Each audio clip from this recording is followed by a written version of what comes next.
नमस्कार दोस्तों, तो स्वागत है आपका हमारे YouTube चैनल क्रेजी न्यूज़ 6789 पर। और मैं हूं रविकांत राजपूत और आज हम बात करेंगे सेल्स टैक्स के बारे में। आज का हमारा टॉपिक है सेल्स टैक्स। तो सेल्स टैक्स में दो चीज़ होती हैं, लिस्ट प्राइस और final price, price with tax. और इनके बीच में जो अंतर होता है, यानी कि सेल्स टैक्स क्या होता है, final price minus list price.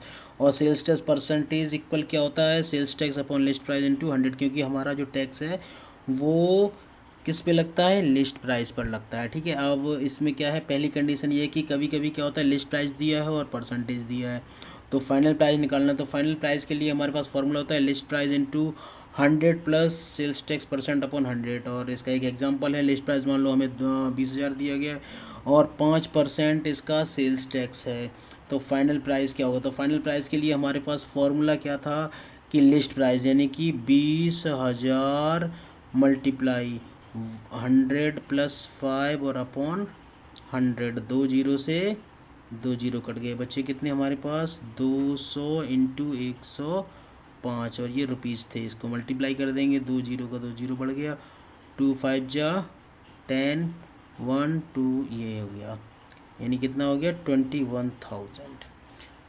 ये हो गया हमारा फाइनल प्राइस, यानी कि ये प्राइस जो है ना टैक्स के सहित है। नेक्स्ट क्या होता है, अभी हमें फाइनल प्राइस दिया हो और सेल्स टैक्स परसेंटेज दिया हो, तो हमें बताना है कि लिस्ट प्राइस उसका कितना था। यानी कि इसको लिस्ट प्राइस भी बोलते हैं या मार्क प्राइस, यानी कि एमपी भी बोलते हैं। तो यहाँ से इसका फॉर्मूला क्या है, फाइनल प्राइस इंटू 100 और 100 प्लस एसटी।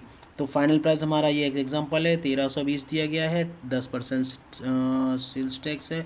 तो लिस्ट प्राइस क्या होगा, तो इसके लिए फॉर्मूला क्या था, फाइनल प्राइस यानी कि 1320 इंटू 100 और अपॉन 100 प्लस 10।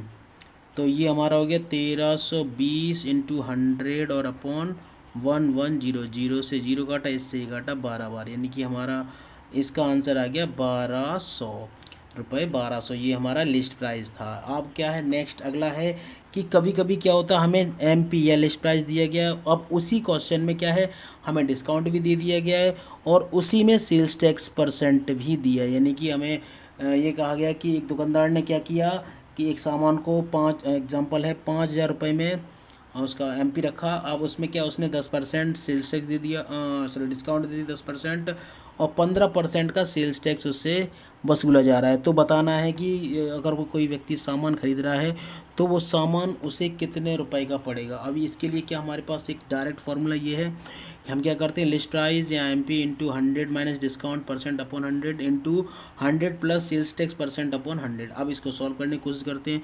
तो क्वेश्चन क्या था कि 5,000 रुपये कोई सामान है, 10% डिस्काउंट और 15% सेल्स टैक्स लग रहा है। तो इसका फॉर्मूला तो यही लिखा हुआ है। अब इसमें क्या है, 5,000 रुपये पे पहले तो डिस्काउंट मिल रहा है कितने का, 10% का डिस्काउंट मिल रहा है अपॉन 100। इसके बाद फिर इसी पे टैक्स लग रहा है कितना, 15%।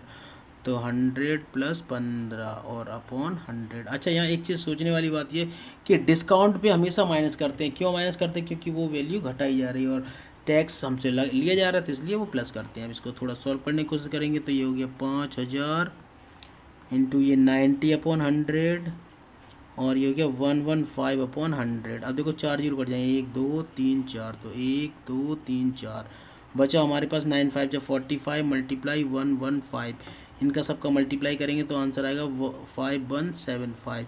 This is our final answer. तो प्लीज़ हमारे यूट्यूब चैनल क्रेजी न्यूज़ 6789 को सब्सक्राइब करें। धन्यवाद।